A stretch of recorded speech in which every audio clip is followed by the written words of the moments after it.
नमस्कार। आज हम कक्षा 11 की पाठ्य पुस्तक आरोह के गलता नामक पाठ को पढ़ेंगे, जो कि शेखर जोशी जी द्वारा रचित है। तो आइए बच्चों पढ़ते हैं गलता लोहा। तो बच्चों, मोहन के पैर अनायास ही शिल्पकार टोले की ओर मुड़ गए। उसके मन के किसी कोने में शायद धनराम लोहार के ऑफर की वह अनुगूंज शेष थी, जिसे वह पिछले 3-4 दिनों से दुकान की ओर जाते हुए दूर से सुनता रहा था। निहाई पर रखे लाल गर्म लोहे पर पड़ती हथौड़ी की धप धप आवाज़, लोहे पर लगती चोट से उठता ठनकता स्वर और निशाना साधने से पहले खाली निहाई पर पड़ती हथौड़ी की खनक, जिन्हें वह दूर से पहचान सकता था। लंबे बेंट वाले हंसुए को लेकर वह घर से इस उद्देश्य से निकला था कि अपने खेतों के किनारे उगाई कांटेदार झाड़ियों को काट छाँट कर साफ कर आएगा। बूढ़े वंशीधर जी के बूते का अब यह सब काम नहीं रहा। यही क्या, जन्म भर जिस पुरोहिताई के बूते पर उनने घर संसार चलाया था, वह भी अब वैसे कहाँ कर पाते हैं। यजमान लोग उनकी निष्ठा और संयम के कारण ही उन पर श्रद्धा रखते हैं, लेकिन बुढ़ापे का जर्जर शरीर अब उतना कठिन श्रम और व्रत उपवास नहीं झेल पाता। सुबह सुबह जैसे उससे सहारा पाने की नीयत से ही उन्होंने गहरा निश्वास लेकर कहा, आज गणनाथ जाकर चंद्र जी के लिए रुद्री पाठ करना था। अब मुश्किल ही लग रहा है। यह 2 मील की सीधी चढ़ाई अब अपने बूते की नहीं, एकाएक ना भी नहीं कहा जा सकता। कुछ समझ में नहीं आता। मोहन उनका आशय ना समझता हो ऐसी बात नहीं, लेकिन पिता की तरह ऐसे अनुष्ठान कर पाने का न उसे अभ्यास ही है और न ही वैसी गति।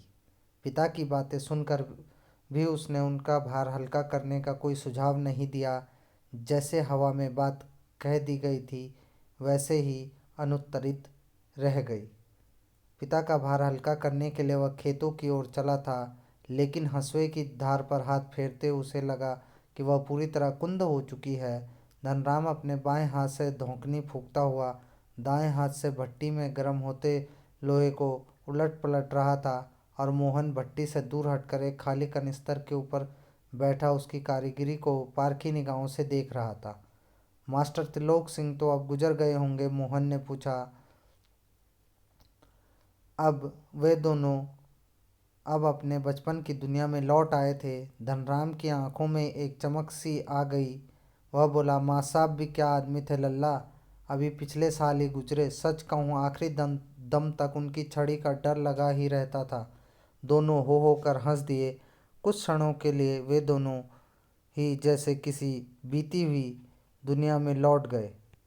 गोपाल सिंह की दुकान से हुक्के का आखिरी कश खींचकर त्रिलोक सिंह स्कूल की चहारदीवारी में उतरते हैं। थोड़ी देर पहले तक धमा चौकड़ी मचाते, उठा पटक करते और बांज के पेड़ों की टहनियों पर झूलते बच्चों को जैसे सांप सूंघ गया है।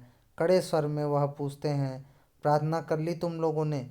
यह जानते हुए भी कि यदि प्रार्थना हो गई होती तो गोपाल सिंह की दुकान तक उनका संवेद स्वर पहुंचता ही। त्रिलोक सिंह घूर घूर कर एक एक लड़के को देखते हैं। फिर वही कड़कदार आवाज़, मोहन नहीं आया आज? मोहन उनका चहेता शिष्य था, पुरोहित खानदान का कुशाग्र बुद्धि का बालक, पढ़ने में ही नहीं गायन में भी बेजोड़। त्रिलोक सिंह मास्टर ने उसे पूरे स्कूल का मॉनिटर बना रखा था। वही सुबह सुबह हे प्रभु आनंददाता ज्ञान हमको दीजिए का पहला स्वर उठाकर प्रार्थना शुरू करता था।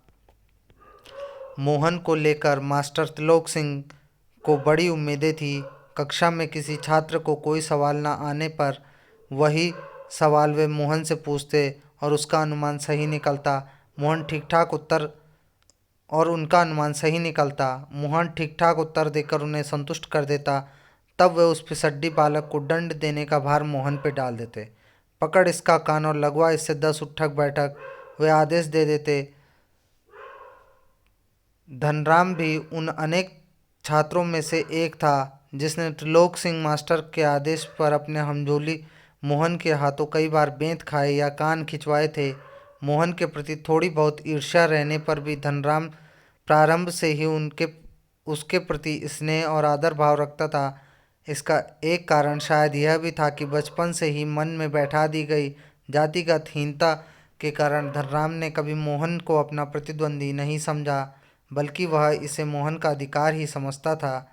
बीच बीच में त्रिलोक सिंह मास्टर का यह कहना कि मोहन एक दिन बहुत बड़ा आदमी बनकर स्कूल का और उनका नाम रोशन करेगा, धनराम के लिए किसी और तरह से सोचने की गुंजाइश ही नहीं रखता था। और धनराम, वह गांव के दूसरे खेतिहर या मजदूर परिवारों के लड़कों की तरह किसी प्रकार तीसरे दर्जे तक की स्कूल का मुंह देख पाया था। त्रिलोक सिंह मास्टर कभी कभी उस पर विशेष ध्यान देते थे। एक दिन अचानक उन्होंने पूछ लिया, धनवा, 13 का पहाड़ा तो सुना, 12 तक पहाड़ा तो उसने किसी तरह याद कर लिया, लेकिन 13 का पहाड़ा तो उसके लिए पहाड़ हो गया था। तेरे एकम तेरह, तेरे दूनी 24, और सटाक एक संडी उसकी पिंडलियों पर माँ साहब ने लगाई कि वह टूट गई। गुस्से में उन्होंने आदेश दिया, जा नाले से एक अच्छी सी मजबूत संटी तोड़ के ला, फिर तुझे 13 का पहाड़ा याद कराता हूँ। अब त्रिलोक सिंह मास्टर का यह सामान्य नियम था। सजा पाने वाले को ही अपने लिए हथियार भी जुटाना होता था, और जाहिर है कि बलि का बकरा अपने से अधिक मास्टर के संतोष को ध्यान में रखकर टहनी का चुनाव ऐसे करता जैसे वह अपने लिए नहीं बल्कि किसी दूसरे को दंडित करने के लिए हथियार का चुनाव कर रहा हो। धनराम की मंद बुद्धि रही हो या मन में बैठा हुआ डर कि पूरे दिन घोटा लगाने पर भी उसे 13 का पहाड़ा याद नहीं हो पाया, छुट्टी के समय जब माँ साहब ने उससे दोबारा पहाड़ा सुनाने को कहा तो तीसरी सीढ़ी चढ़ते चढ़ते फिर वह लड़खड़ा गया। लेकिन इस बार मास्टर लोक सिंह ने उसके लाए हुए बेंत का उपयोग करने की बजाय जवान की चाबुक लगा दी। तेरे दिमाग में तो लोहा भरा है रे, विद्या का ताप कहाँ लगेगा इसमें। और अपने थैले से 5-6 दरांतियाँ निकालकर उन्होंने धनराम को धार लगाने के लिए पकड़ा दी। किताबों की विद्या का ताप लगाने का सामर्थ्य धनराम के पिता में नहीं थी। धनराम हाथ पैर चलाने लायक हुआ कि बाप ने उसे धौंकने फूंकने या सान लगाने के कामों में उलझाना शुरू कर दिया, और धीरे धीरे हथौड़े से लेकर घल चलाने की विद्या सिखाने लगा। फर्क सिर्फ इतना था, जहां मास्टर त्रिलोक सिंह उसे अपनी पसंद की बेंत चुनने की छूट देते थे, वहां गंगाराम इसका चुनाव स्वयं करते, और जरा सी गलती होने पर छड़ बेंत हत्ता जो भी हाथ लग जाता उसी से अपना प्रसाद दे देते। एक दिन गंगाराम अचानक चल बसे तो धनराम ने सहज भाव से उनकी विरासत संभाल ली, और पास पड़ोस के गांव वालों को याद नहीं रहा कि वे कब गंगाराम के ऑफर को धनराम का ऑफर कहने लगे। प्राइमरी स्कूल की सीमा लांघते ही मोहन ने छात्रवृत्ति प्राप्त कर त्रिलोक सिंह मास्टर की भविष्यवाणी को किसी हद तक सिद्ध कर दिया, तो साधारण हैसियत वाले यजमानों की पुरोहिताई करने वाले वंशीधर तिवारी का हौसला बढ़ गया। वे भी अपने पुत्र को पढ़ा लिखा कर बड़ा आदमी बनाने का स्वप्न देखने लगे। पीढ़ियों से चले आते पैतृक धंधे ने उन्हें निराश कर दिया था। दान दक्षिणा के बूते पर वे किसी तरह परिवार का आधा पेट भर पाते। मोहन पढ़ लिख कर वंश का दारिद्र्य मिटा दे, यह उनकी हार्दिक इच्छा थी, लेकिन इच्छा होने भर से सब कुछ नहीं हो जाता। आगे की पढ़ाई के लिए जो स्कूल था वह गांव से 4 मील दूर था। 2 मील की चढ़ाई के अलावा बरसात के मौसम में रास्ते में पड़ने वाली नदी की समस्या अलग थी। तो वंशीधर जी ने भी हिम्मत नहीं हारी, लड़के का नाम स्कूल में लिखा दिया। बालक मोहन लंबा रास्ता तय करके स्कूल जाता, छुट्टी के बाद थका मांदा घर लौटता तो पिता पुराणों की कथाओं और विद्या व्यसनी बालकों को उदाहरण देकर उसे उत्साहित करने की कोशिश करते रहते। वर्षा के दिनों में नदी पार की कठिनाई को देखते हुए वंशीधर जी ने नदी पार के गांव में एक यजमान के घर मोहन का डेरा तय कर दिया। घर के अन्य बच्चों की तरह मोहन खा पी कर स्कूल जाता और छुट्टियों में नदी में उतार होने पर गांव लौट आता। संयोग की बात, एक बार छुट्टी के पहले एक दिन नदी का पानी उतार पर ही था, और मोहन कुछ घसियारों के साथ नदी पार कर रहा था कि पहाड़ी की दूसरी ओर भारी वर्षा होने के कारण अचानक नदी का पानी बढ़ गया। पहले नदी की धारा में झाड़ झंकाड़ और पात पलेत आने शुरू हुए तो अनुभवी घसियारों ने तेजी से पानी को काटकर आगे बढ़ने की कोशिश की, लेकिन किनारे तक पहुंचते पहुंचते मटमैले पानी का रेला उन तक आ पहुंचा। वे लोग किसी प्रकार सकुशल इस पार पहुंचने में सफल हो गए। इस घटना के बाद वंशीधर घबरा गए और बच्चे के भविष्य को लेकर चिंतित रहने लगे। अब क्या हुआ, बिरादरी का एक संपन्न परिवार का युवक रमेश उन दिनों लखनऊ से छुट्टियों में गांव आया हुआ था। बातों बातों में वंशीधर ने मोहन की पढ़ाई के संबंध में उससे अपनी चिंता प्रकट की, तो उसने न केवल अपनी सहानुभूति जतलाई बल्कि उन्हें सुझाव दिया कि वे मोहन को उसके साथ लखनऊ भेज दें। घर में जहाँ 4 प्राणी हैं वहाँ एक और बढ़ जाने से कोई अंतर नहीं पड़ता, बल्कि बड़े शहर में रहकर वह अच्छी तरह पढ़ लिख सकेगा। अब वंशीधर जी को जैसे रमेश के रूप में साक्षात भगवान मिल गए हों। उनकी आंखों में पानी छलछलाने लगा। भरे गले से वे सिर्फ इतना कह पाए कि बिरादरी का यही सहारा होता है। छुट्टियां शेष होने पर रमेश वापस लौटा तो माँ बाप और अपनी गांव की दुनिया से बिछुड़कर सहमा सहमा सा मोहन भी उसके साथ लखनऊ आ पहुंचा। अब मोहन की जिंदगी का एक नया अध्याय शुरू हुआ। घर में दोनों महिलाओं, जिन्हें वह चाची और भाभी कहकर पुकारता था, का हाथ बटाने के अलावा धीरे धीरे वह मोहल्ले की सभी चाचियों और भाभियों के लिए कामकाज में हाथ बटाने का साधन बन गया। मोहन थोड़ा दही ला दे बाजार से, मोहन ये कपड़े धोबी को दिया, मोहन 1 किलो आलू तो ला दे। औसत दफ्तरी बड़े बाबू की हैसियत वाले रमेश के लिए मोहन को अपना भाई बिरादर बतलाना अपने सम्मान के विरुद्ध जान पड़ता था और उसे घरेलू नौकर से अधिक हैसियत वह नहीं देता था। इस बात को मोहन भी समझने लगा था। थोड़ी बहुत हील हवाली करने के बाद मोहन ने निकट के एक साधारण से स्कूल में उसका नाम लिखवा दिया, लेकिन एकदम नए वातावरण और रात दिन के काम के बोझ के कारण गांव का वह मेधावी छात्र शहर के स्कूली जीवन में अपनी कोई पहचान नहीं बना पाया। उसका जीवन एक बंदी बनाई लीक पर चलता रहा। साल में एक बार गर्मियों की छुट्टी में गांव जाने का मौका भी तभी मिलता जब रमेश या उसके घर का कोई प्राणी गांव जाने वाला होता, वरना उन छुट्टियों को भी अगले दर्जे की तैयारी करने के नाम पे उसे शहर में गुजार देना पड़ता। अगले दर्जे की तैयारी तो बहाना भर थी, सवाल रमेश और उसकी गृहस्थी की सुख सुविधा और असुविधा का था। मोहन ने परिस्थितियों से समझौता कर लिया, क्योंकि कोई और चारा भी नहीं था। घर वालों को अपनी वास्तविक स्थिति बतलाकर वह दुखी नहीं करना चाहता था। वंशीधर उसके सुनहरे भविष्य के सपने देख रहे थे। 8वीं की पढ़ाई समाप्त कर छुट्टियों में मोहन गांव आया हुआ।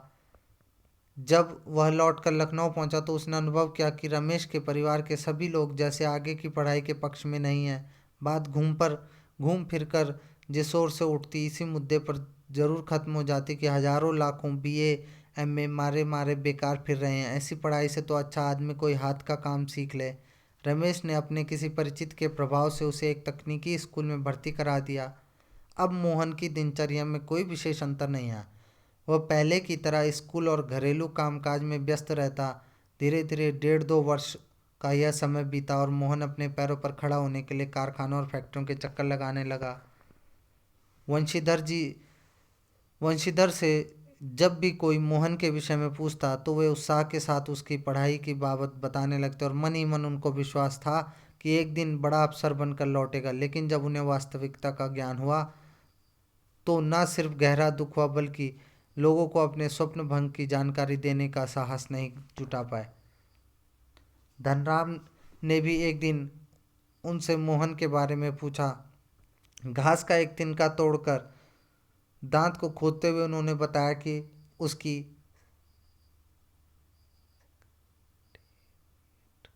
सेक्रेटेरिएट में नियुक्ति हो गई और शीघ्र ही विभागीय परीक्षाएं देकर वह बड़े पद पर पहुंच जाएगा। धनराम को त्रिलोक सिंह मास्टर की भविष्यवाणी पर पूरा यकीन था। ऐसा होना ही था, उसने सोचा।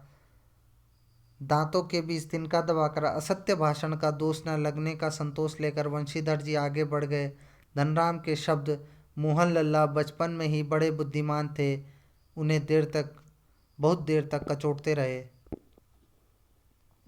त्रिलोक सिंह मास्टर की बातों के साथ साथ बचपन से लेकर अब तक के जीवन के कई प्रसंगों पर मोहन और धनराम बातें करते रहे। धनराम ने मोहन के हंसुए के फाल को बेंच से निकालकर भट्टी में तपाया और मन लगाकर उसकी धार गढ़ दी। गर्म लोहे को हवा में ठंडा होने में काफ़ी समय लग गया था। धनराम ने उसे वापस बेंत पहनाकर मोहन को लौटाते हुए जैसे अपनी भूल चूक के लिए माफ़ी मांगे हो। बेचारे पंडित जी को तो फुर्सत नहीं रहती, लेकिन किसी के हाथ भिजवा देते तो मैं तत्काल बना देता।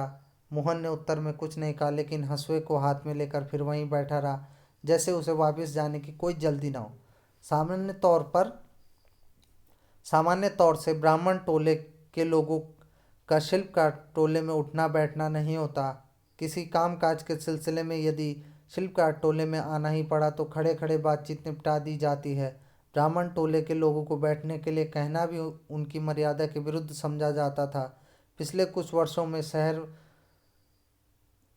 में जा रहने के बावजूद मोहन गांव की इन मान्यताओं से अपरिचित हो, ऐसा संभव नहीं था। धनराम मन ही मन उसके व्यवहार से असमंजस में पड़ा था, लेकिन प्रकट में उसने कुछ नहीं कहा और अपना काम करता रहा।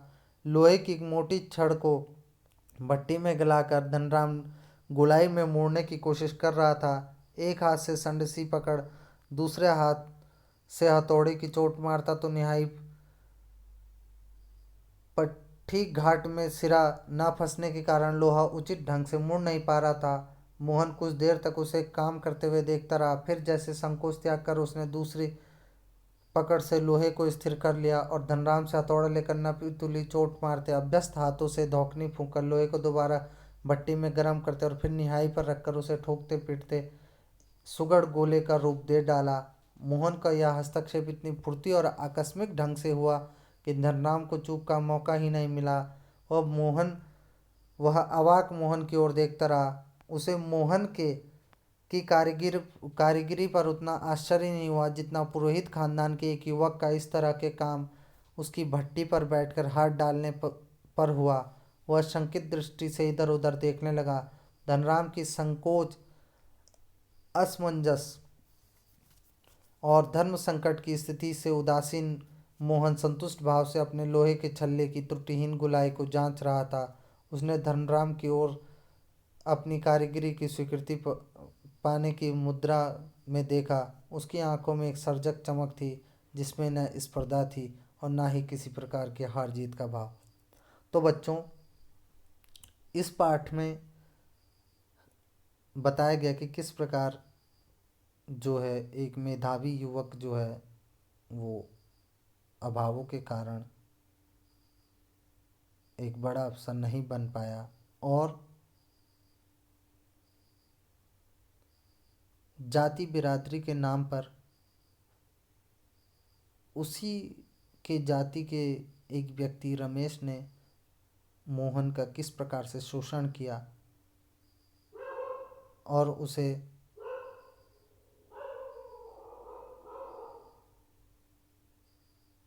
अपने यहाँ ले जाकर उससे काम करवाया, नौकरों की तरह व्यवहार किया और बाद में मोहन ने बिना किसी स्पर्धा के धनराम के ऑफर में काम किया। तो बच्चों, इसके बाद हम इसके क्वेश्चन आंसर करेंगे। धन्यवाद।